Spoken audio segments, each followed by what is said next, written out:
আলহামদুলিল্লাহ, আমি প্রথমত জনাব তারেক রহমান আমাদের নেতা এবং আগামী প্রধানমন্ত্রী, উনাকে অন্তরের অন্তঃস্থল থেকে ধন্যবাদ জানাতে চাই।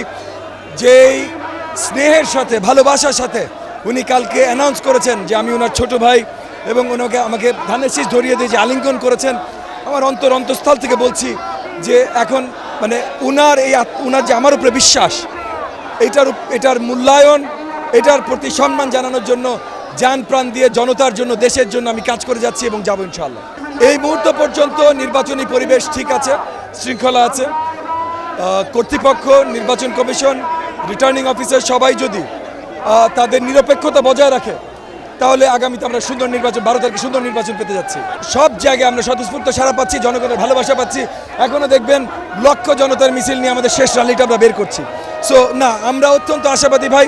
আর সকালে আমি আপনার কথাটা শুনিনি, আপনি হয়তো কিছু বলেছেন যে কোনো প্রতিপক্ষ কিছু বলেছেন, তাদের যেটা বলার তারা বলতে থাকুক, অসুবিধা নেই, আমরা জনতার সাথে আছি।